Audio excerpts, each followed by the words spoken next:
Boa noite, queridos e amados amigos e irmãos. Sou o pastor José Paranatinga, aqui do estado do Amazonas, e estou passando aqui para conversar com vocês.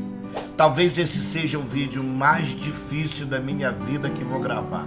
Já gravei muitos vídeos pregando palavra de Deus, CD, a gente tem vários DVD de pregações, mas esse é o mais difícil. Bom, eu quero contar um pouco do meu testemunho para vocês, mas antes de contar o meu testemunho, eu quero ler um texto da palavra do Senhor com vocês. Atos dos Apóstolos, livro de Atos dos Apóstolos, capítulo de número 20, o verso de número 24, diz assim: porém, em nada considero a vida por preciosa para mim mesmo, contanto que complete a minha carreira e o ministério que recebi do Senhor Jesus para testemunhar do Evangelho da graça de Deus. Aleluia. Meus irmãos, em nada eu tenho a minha vida por preciosa, contanto que cumpra com alegria a carreira e o ministério que recebi do Senhor Jesus para dar testemunho da graça de Deus. Por que eu resolvi contar o meu testemunho, meus irmãos? Primeiro, eu me chamo José Paranatinga. Eu nasci num lugar chamado Ansiada do Amorim, que fica na cabeceira do rio Tapajós, no estado do Pará, numa cidade chamada Santarém. O meu pai chama-se João Cândido, a minha mãe Terezinha Paranatinga, a minha mãe indígena e o meu pai cearense. O meu pai nasceu em Lavra de Mangabeira, no estado do Ceará. O meu pai veio de lá para trabalhar no estado do Pará. Ele subiu as cabeceiras do rio Tapajós, foi trabalhar perto da tribo de índio, da onde era da minha avó Agimira. E o que acontece, ele conheceu a minha mãe e já ficou com ela na nossa tribo, gerou vários irmãos meus, Sansão, Raimundo, Laércio, foram vários irmãos. E depois o meu pai terminou o trabalho, teve que sair, ele trouxe a minha mãe e eles vieram morar em Santarém do Pará, na cidade. E eu vim já de criancinha de colo para morar também em Santarém. Meus irmãos, eu particularmente posso dizer para você que eu não pedi para nascer. Não, eu não pedi para nascer. Mas Deus usou da sua infinita misericórdia e Ele me trouxe ao mundo através de minha mãe e de meu pai, que viviam muito bem lá dentro da aldeia de índio. Era uma bênção, aonde a gente pescava, aonde eles pescavam, aonde eles viviam da caça, aonde eles viviam das plantações, era perfeito. Mas vieram para Santarém e meu pai começou a trabalhar como carregador, não arranjou trabalho e o que ele foi fazer? Foi carregar verdura, foi carregar melancia, foi carregar fruta, peixe, lá na beira, na praia, na feira, para poder sobrevivermos. E a minha mãe não gostou daquilo, e porque lá na aldeia de índio, por mais que fosse dentro do mato, mas tinha uma vida boa, né, irmãos? Não faltava nada e na cidade começou a faltar. A minha mãe começou a brigar muito com meu pai, porque meu pai saía, chegava muito tarde, e aquele negócio todo. Enfim, o que aconteceu foi que a minha mãe arranjou outra pessoa, fugiu com essa outra pessoa, e o meu pai ficou com 12 filhos, irmãos. Só apenas 12 filhos. E o que acontece? Pela infinita misericórdia de Deus, o meu pai começou a trabalhar, trabalhador. Meu pai pensa num cearense trabalhador. Meu pai trabalhava, mas quando era 11 horas ele vinha trazer comida em casa, aonde meus irmãos estavam dormindo, todo mundo dormindo, não tinham nada com nada, e o meu pai não tinha como saber nos criar, irmão. Então meu pai chegava, era bruto, meu pai chegava, batia, cortava o punho da rede, jogava o menino para fazer as coisas, e aquele negócio todo. E eu fui crescendo vendo aquilo. A ignorância do meu pai, a arrogância do meu pai. Os meus irmãos, quando meu pai saía com os amigos, arranjaram vários amigos. O meu irmão mais velho foi pro exército, o outro mais velho também, o outro mais velho também. Uma das minhas irmãs virou prostituta, foi pro garimpo, virou prostituta, foi aquele negócio todo, irmão. E a família foi desabando, e eu vendo os outros crescerem, fumando droga, vendendo droga, começaram a entrar nesse mundo da criminalidade, e eu, criancinha, fui começando a crescer, olhando essas coisas. coisas, irmãos, olhando essas coisas, e fui crescendo, vendo essas coisas acontecerem. Glória a Deus. E foi vendo essas coisas acontecerem, meus irmãos. E foram acontecendo, e eu fui começando a crescer. Com meus, mais ou menos, os meus 8 para 9 anos de idade, foi que eu fumei o primeiro cigarro de maconha. Eu vi o meu irmão, chegou, guardou a maconha, foi fumar e tal, né? E eu fui lá, peguei um pouco, escondi, criança, irmão. Quando meu irmão saiu, eu botei no papel do jeito que ele fazia, fumei mesmo, quase eu morro. E o que é que aconteceu? De lá pra cá, irmãos, eu fui crescendo já no mundo da criminalidade, vendo meus irmãos roubar. Já comecei a roubar sandália, fui começar a roubar. Todo dia eu queria fumar, roubava do meu irmão, roubava do meu pai, roubava dinheiro. Com meus 12 anos de idade, eu já estava assaltando, irmãos. Já estava cometendo assalto, já estava furtando, assaltando comércio, assaltando casa. Já estava com meus 12 anos de idade. Eu dei 3 tiros na minha professora. Eu fui fazer a primeira série com 12 anos. A minha professora perguntou quanto era tanto, mais tanto. Eu não soube responder. Ela perguntou para outro rapaz, e o rapaz falou para ela quanto era. Ela mandou me dar 3 bolos. Eu não sei se você pegou a parte em que era do bolo. Nunca matou ninguém, né, irmão? Sempre as crianças respeitavam a professora, e eu respeitava muito, mas nesse dia ela me bateu na costa. Uma garota não me deu a lapada com a palmatória, mas ela me deu, e eu dei 3 tiros, que eu tinha entrado armado no colégio com meus 12 anos de idade. E aí eu fui expulso pelo Conselho Brasileiro da Educação. Meu nome foi para Brasília, não podia estudar em colégio nenhum. Irmão, de lá para cá eu fui preso como criança, já como adolescente. Eu fui preso por aquela negócio de criança, e passei lá um tempo, depois saí e fui crescendo. Cada dia que fui crescendo no mundo da criminalidade. Por quê? Porque não tinha amor de pai, não tinha amor de mãe, e foi uma coisa terrível minha vida, irmãos. Com meus 14 para 16 anos, já tinha tirado vida de pessoas, já tinha me tornado um dos caras mais perigosos, um dos garotos mais perigosos do nosso bairro. Nosso bairro chamava bairro do PUC, né?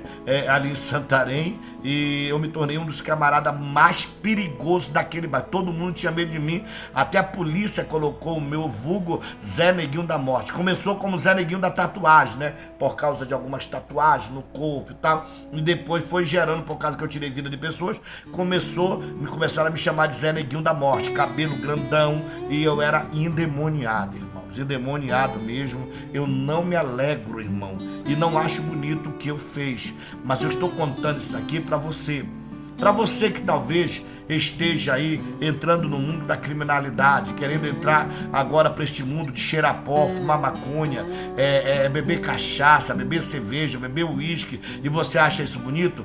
Tudo isso tira a honra do homem, a bebida tira a honra do homem, a droga tira a honra do homem, e tudo isso foi acabando comigo, meus irmãos. A ponto, meus irmãos, quando eu inteirei meus 15 anos de idade, por 16 anos de idade, eu já tinha uma quadrilha de cometer assalto. Eu era perigoso, eu era procurado agora dentro de Santarém pelos policiais, querendo me matar. E um dia eu estava bebendo na taberna de uma pessoa, e essa pessoa olhou para mim, e eu escutei ela falar para uma outra pessoa, né, dizendo: um vagabundo que nem esse aí jamais rouba na minha casa, esse tal de Zé Neguinho. E esse camarada, nada mais, era um dos caras mais ricos da cidade, né? Aleluia, era um dos caras mais ricos da cidade. Eu escutei aquilo, eu fiquei tão endemoniado, irmãos, aquilo, que eu falei pro menino: vamos beber pouco, porque hoje nós vamos cometer um assalto. E aí já fomos bolar e seguimos o camarada, descobrimos onde era a casa dele, já fizemos aquela estratégia. E aí, meus irmãos, descobrimos um dia que ele não ia estar na casa dele, e provavelmente não teria ninguém. E nós fomos lá para cometer um assalto nessa casa. E quando nós chegamos lá, meus irmãos, para cometer o assalto, tinha um segurança. Nós tivemos que amarrar o segurança. Tinha outro segurança lá dentro que ele puxou a arma, nós tivemos que atirar nele. Ele caiu e morreu. E aí, meus irmãos, levamos mais de 12 quilos de ouro, e amarramos a família dessa pessoa. Foi aquela desgraceira toda, irmão. Esse homem nada mais, nada menos era de que o maior garimpeiro do estado do Pará, irmão. Esse homem, ele foi prefeito em Santarém.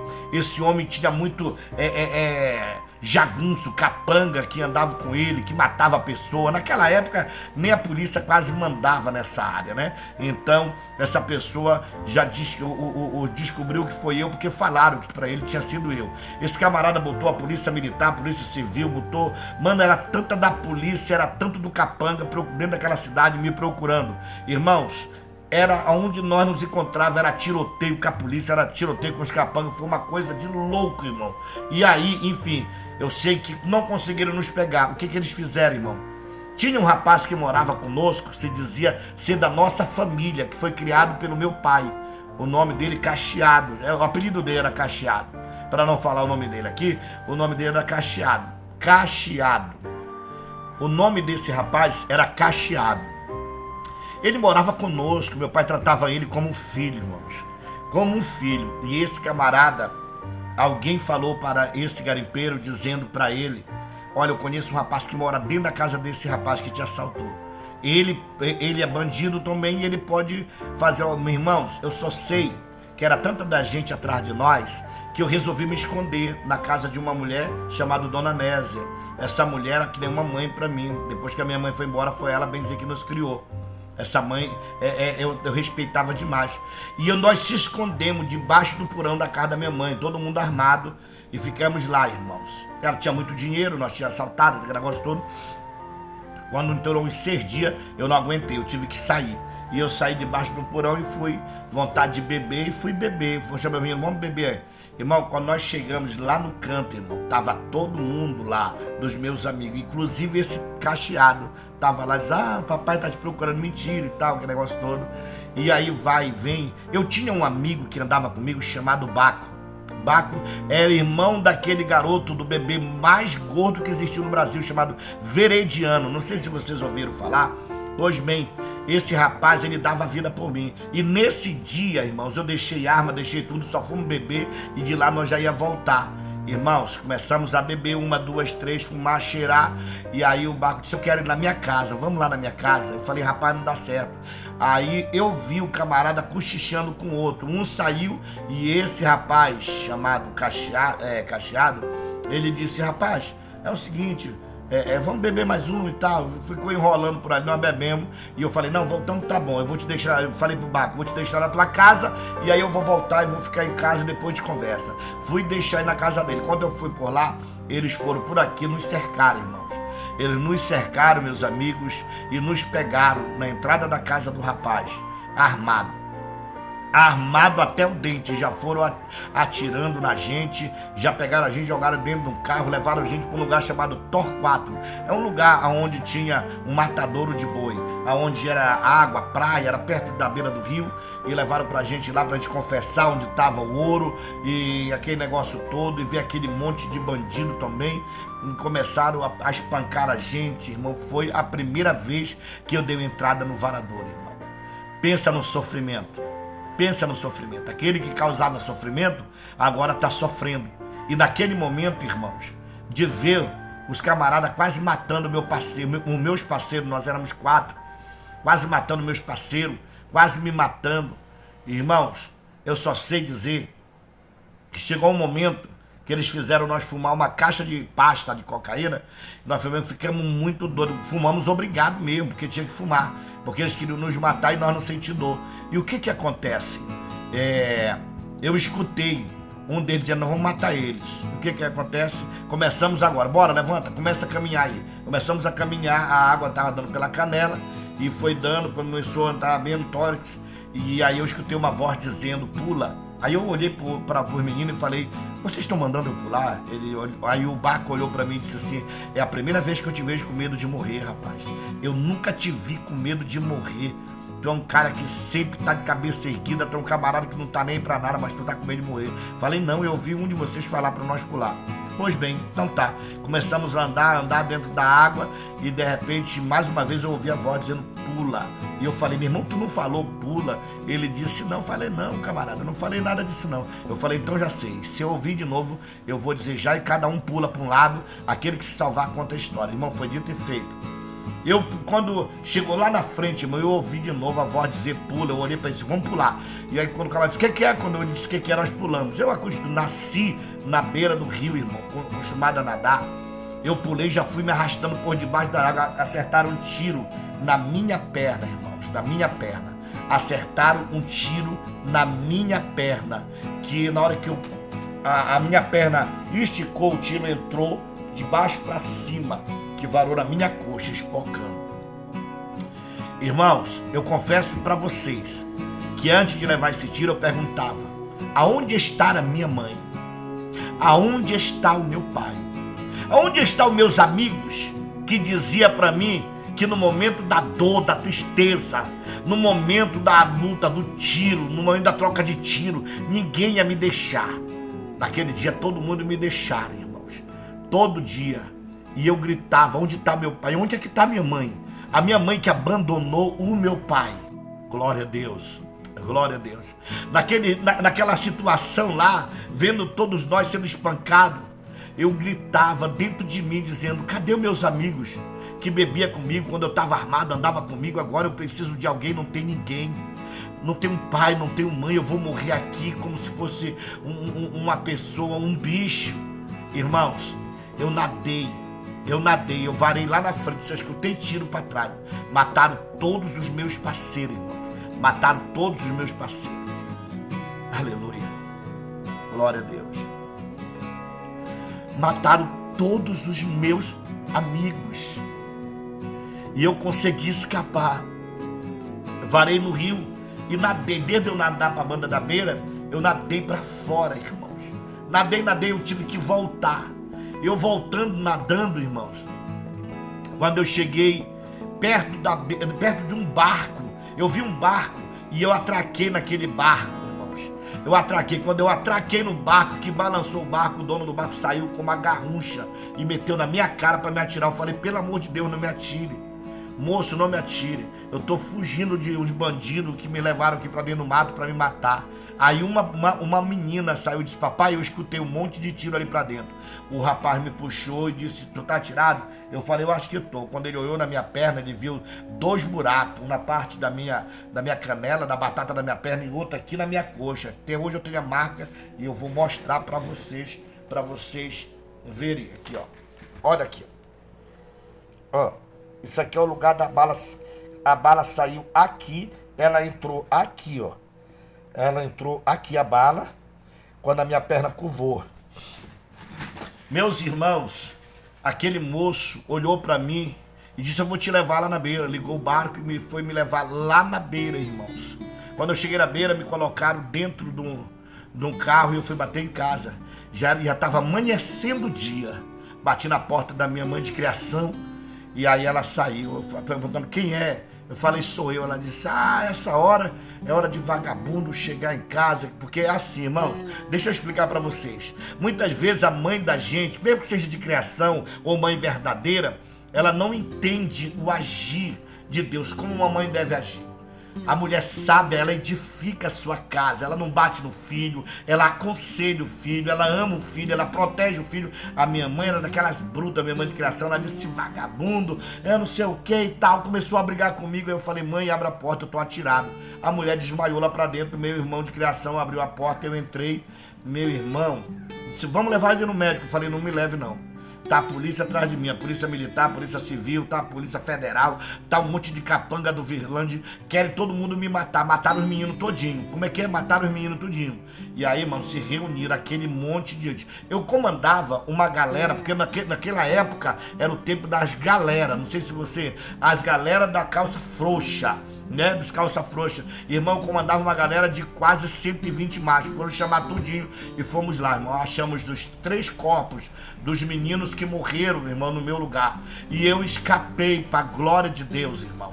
E antes de nós pularmos dentro d'água, um olhou pro outro e disse, aquele que se salvar vai testemunhar, vai contar a história, vai contar a história. E eu fui o único que me salvei, irmão. Se eu tô hoje aqui gravando esse vídeo para dizer para você que Deus tem poder para mudar a história do homem. Deus tem poder para transformar a vida do mais vil pecador. Seja ele ladrão, assaltante, bandido, estrupador, seja ele adúltero, seja ele mentiroso, seja ele traficante, assaltante, seja ele quem for. Deus tem poder para mudar a vida do ser humano. Deus tem poder para mudar a sua vida. Se você crê no Deus Todo-Poderoso, Ele tem poder. Nós fomos atrás, irmãos. Trouxemos os corpos carregados naquela época, irmãos. Trouxemos os corpos carregados naquela época. O corpo do meu amigo, dos meus irmãos. Irmão, eu fiquei tão endemoniado, irmão, mesmo com a perna tirada. Eu falei, hoje nós vamos matar toda a família deles. Eu conheço todos, irmão. Se juntamos todo mundo, irmão, à noite. Nós invadimos casa de todo mundo. Eu mesmo atirado, me levaram no carro, irmão. Eu não fui para médico, não fui, amarrei a perna, botaram remédio e nós fomos, irmão. Espancamos, o cacheado sumiu, esse camarada sumiu. Espancamos a mãe dele, pai dele, irmão, entramos na casa, quebramos tudo, tocamos fogo em casa, foi uma desgraceira. Irmão, ninguém naquele dia, nem a polícia se meteu, ninguém, porque sabia que nós era quase 200 machos. Ninguém conseguirá, todo mundo armado. Mas Deus, pela sua infinita misericórdia, não deixou nós tirar a vida de nenhum parente, de ninguém. Nós só queríamos os culpados que fizeram aquilo com o menino, que fizeram comigo. Então, meus irmãos, eu quero dizer para você, eu vou terminar essa parte aqui hoje, mas eu quero dizer para você, Deus tem poder para mudar a tua história. Deus tem poder para mudar a tua vida. Sabe por que eu estou testemunhando? Para dizer para você o que eu acabei de ler.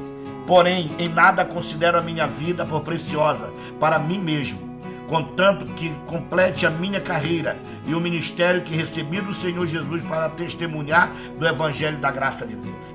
Se Deus me salvou, é para me testemunhar do que Ele tem poder para mudar a tua vida, para mudar a minha vida.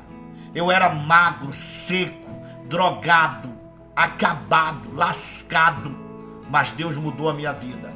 Escapei do primeiro varadouro, aonde mataram todos os meus amigos, aonde um dia eu disse, cadê o meu pai e a minha mãe? Porque, meus irmãos, dura coisa, triste coisa, é chegar no dia do aniversário de uma criança. É chegar no dia do Dia das Crianças e você olhar todo mundo recebendo os brinquedos. Criança recebendo brinquedo. E você não tem um pai para lhe dar um brinquedo. Você não tem o amor de uma mãe para lhe dar um brinquedo. Você não tem o amor de um irmão para lhe dar um brinquedo. E você quer um brinquedo. Então aquilo me machucava. E por isso eu fui crescendo neste mundo de marginalidade. Eu não sei como é que você está criando o teu filho.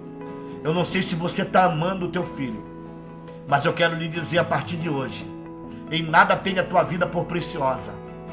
Cumpra com alegria a carreira e o ministério que o Senhor te chamou e que você recebeu para dar testemunho do Evangelho da graça de Deus. Seja uma pessoa que testemunhe do que Deus existe, cuidando bem do teu filho, da tua filha, cuidando da tua esposa, do teu esposo, cuidando da tua casa, cuidando do teu marido, cuidando da tua saúde, sendo um homem de caráter, uma mulher de caráter, sendo um homem de honra e uma mulher de honra. Eu quero nessa primeira parte abençoar a tua vida e dizer para você que não importa quem te feriu ou quem você feriu, Deus tem poder para perdoar os teus pecados. Deus tem poder para mudar a tua vida.